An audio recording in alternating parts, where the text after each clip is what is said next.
So you can play the right hand of your piece and you can play the left hand too, but the moment you try to put them together, everything seems to fall apart. So in this video, we're going to build up to playing hands together in 3 steps, from easiest to hardest, including one step in the middle that most beginners have never heard of.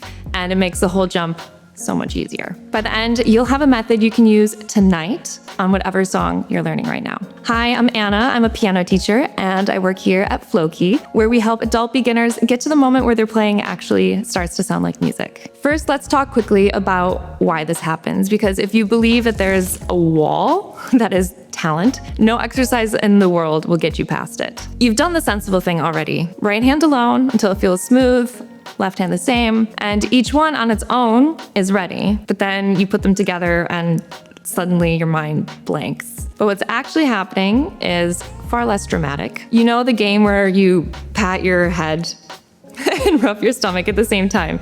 Each movement is easy on its own, but together they feel impossible for about a minute, and then your brain finds the pattern. Well, playing with 2 hands at the piano is exactly that. So, the first step. Step 1 is to get each hand comfortable on its own, and I mean properly automatic, comfortable enough that the hand doesn't really need your full attention anymore. And there's a simple test for whether a hand is ready. I guess you could call it like the talking test. So you can play the hand on its own, and while you play, try speaking out loud. If your hand keeps going while your mouth is busy, then it's automatic enough and it's ready to be combined with your other hand. But if it falls apart the moment you speak, then that hand just needs a little more time on its own first. So take the first few bars of your piece, play the right hand until it passes that test, and then do exactly the same with the left. So I'm gonna try it out here with the Minuet in G, and I guess it's helpful if you have someone to talk to. For now, I'm just gonna be talking to you, but if you have kids or a pet, I guess that's also really nice. So that's an example of trying it out with the right hand. Let's also try it out with the left hand. My one teacher used to make me read a book while playing, so you could also try that. So before we go on, it's your turn. So if you have a piano near you, then try playing the right hand of whatever you're learning and try talking aloud while you're doing it. You know, does it hold together? Does it fall apart the moment you speak? Just take a few seconds and find out. Step 2 is the one almost nobody teaches, and it's the reason the whole jump feels smaller than you expect. You're going to actually duet with the app. So in Flowkey, you can choose which hand the app plays. You set it to play, for example, the left hand, and then you play the right hand along with it. And then you swap. What that actually does is really nice because you get to hear exactly how the 2 hands fit together while you only have to focus on playing one of them. It's like having a patient duet partner, so to say, who never gets tired or never slows down or speeds up on you. And the reason it works so well is that you're only ever adding one new thing at a time. So your right hand already knows its notes. It's not learning them, and it's not struggling with the left hand coordination at the same time. All it has to learn at this step is how the right hand fits into the whole picture. You can practice one hand at a time, but with the full context of the music. And the tempo is yours. You can start at half speed, where you have all the time in the world to place each note, and then build it up to full speed once it feels easy. So this is the middle step. It's the one that sits between playing with both hands separately and playing with them together, and it's the one almost everyone skips.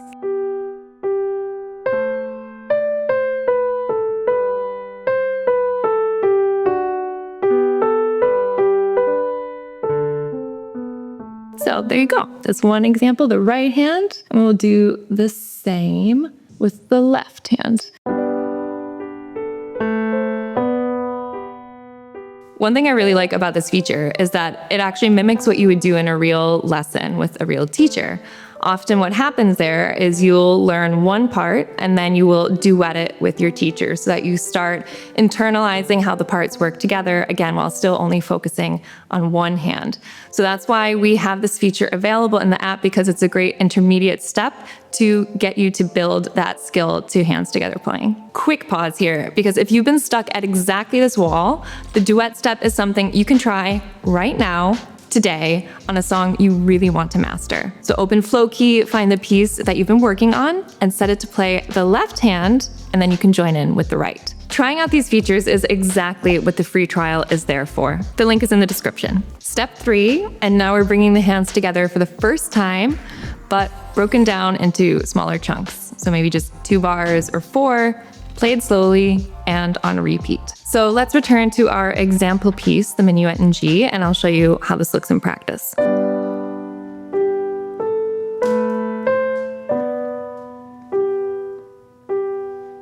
And once that's comfortable, then I would either extend the loop or make another little group of 2 measures. Get this one feeling equally comfortable.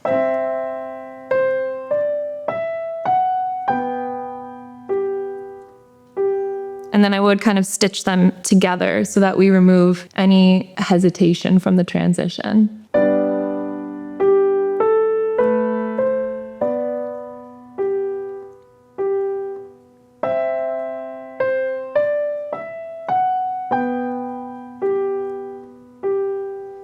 And that's how I'd really work with this piece, or any piece in general, little bits at a time that you, through repetition, you really start to internalize, and then it sinks much deeper than if you just bang through the whole song from start to finish. And then at the end, you like step away from the piano and you come back and it's almost like, what did I even do? You don't really retain so much, right?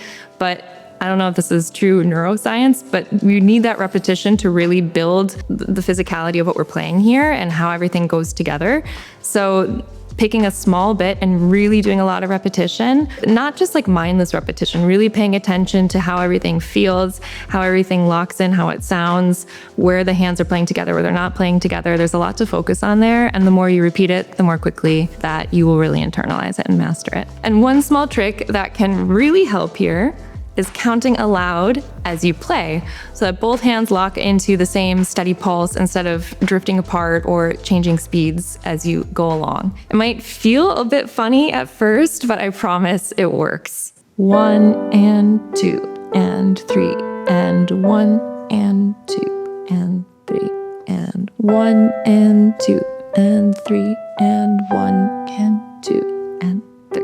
And here I want to just reiterate how important slow practice is, because a lot of adults feel that slow practice is somehow cheating, but it really isn't. Slow, correct repetitions are exactly how the coordination gets written in, and the speed arrives on its own later. I always say that the slower you practice, the faster you learn. You don't usually learn an entire piece hands together. You learn one small segment of music and then the next one, and with time, you have the whole thing in your fingers. And there are 2 things you can actually do away from the piano altogether, so the practice doesn't have to stop when you leave the room. The first is tapping out the rhythms. So one hand on one knee or a table, but not just any rhythms. And this is the part that actually makes it useful. We take the rhythms of the piece you're learning because that's the coordination you actually need. So let's use our minuet. This is what the right hand is doing.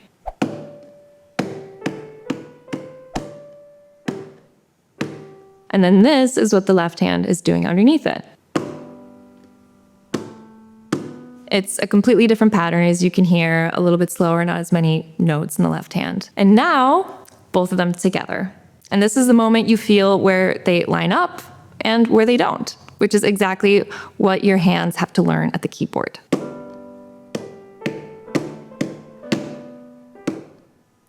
The second thing is tapping the fingering of your piece on a tabletop. So the same fingers in the same order, with no notes at all to worry about. 5, 1, 2, 3, 4, 5, 1, 1. In the left hand, my G chord, 4, 3. And then together, da, da, da, da, da, da. And one habit that speeds everything up: keep your fingering exactly the same on every repetition. Consistent fingering is what locks in the coordination. If you change it with each pass, then your brain has to start over every time. So those are the 3 steps. Each hand on its own until it passes the talking test, then duet with the app, one hand at a time, at a tempo that feels good to you, and then tiny chunks together, slowly on a loop. So that's the whole method, and every step of it works on the songs you're already learning. You've just seen those 3 steps work on one piece, and they'll work on every piece after it. And if you'd like to further develop your coordination, there are 2 things inside flowkey that are made exactly for this. There are the first exercises for both hands, which are short and lovely to do.